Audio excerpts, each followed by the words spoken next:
Hello, പുതിയൊരു വീഡിയോയിലേക്ക് എല്ലാവർക്കും സ്വാഗതം. അപ്പോൾ ഇന്നൊരു കുക്കിംഗ് വീഡിയോ ആയിട്ടാണ് കേട്ടോ വന്നിരിക്കുന്നത്. അപ്പോൾ നല്ല വലിപ്പമുള്ളൊരു പാവയ്ക്ക് കിട്ടിയിട്ടുണ്ട്. അപ്പോൾ അത് കയ്പ്പില്ലാത്ത രീതിയിൽ അധികം കയ്പ്പില്ലാതെ നമുക്ക് എങ്ങനെ തോരൻ വെക്കാമെന്ന് നോക്കാം കേട്ടോ.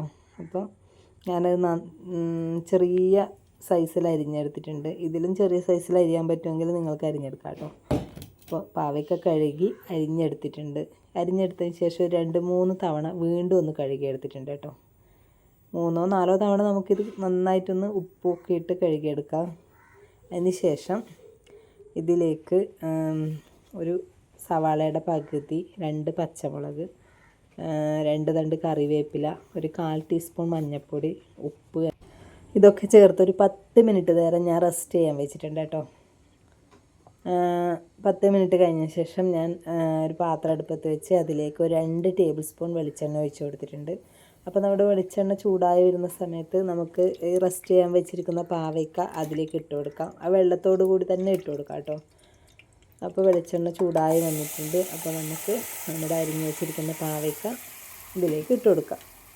അതിന് ശേഷം എല്ലാം കൂടി നന്നായിട്ടൊന്ന് മിക്സ് ചെയ്ത് കൊടുക്കണം.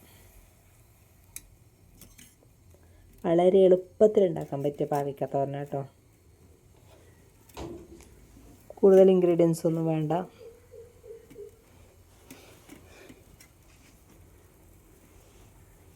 അപ്പോൾ പാവയ്ക്ക നന്നായി മിക്സ് ചെയ്ത് ഒരു 10 മിനിറ്റ് അടച്ച് വെച്ച് കഴിക്കണം കേട്ടോ.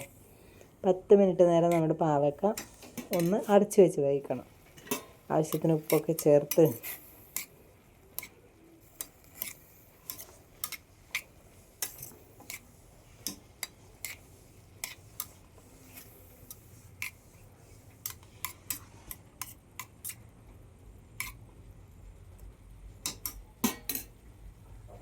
അപ്പോൾ ഞാൻ ഇതൊന്ന് അടച്ച് വെച്ച് വേവിക്കുന്നുണ്ട്.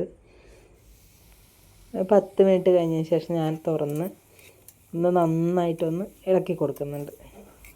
ഇനി നമുക്കിതിലേക്ക് ചിരകി വെച്ചിരിക്കുന്ന തേങ്ങ ചേർത്ത് കൊടുക്കണം.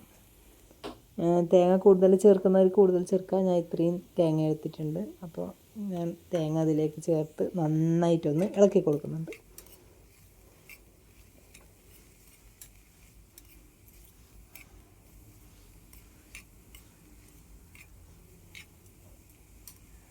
കൂടുതൽ സമയം അടച്ച് വെച്ച് കഴിഞ്ഞാൽ അടിക്ക് പിടിക്കാൻ സാധ്യതയുണ്ട് കേട്ടോ. അതുകൊണ്ടാണ് ഞാൻ ഇങ്ങനെ ഇളക്കി കൊടുത്തുകൊണ്ടിരിക്കുന്നത്. അപ്പം നന്നായിട്ട് തന്നെ ഇളക്കിക്കൊണ്ട് തന്നെ അത് വേവിച്ചെടുക്കണം കേട്ടോ.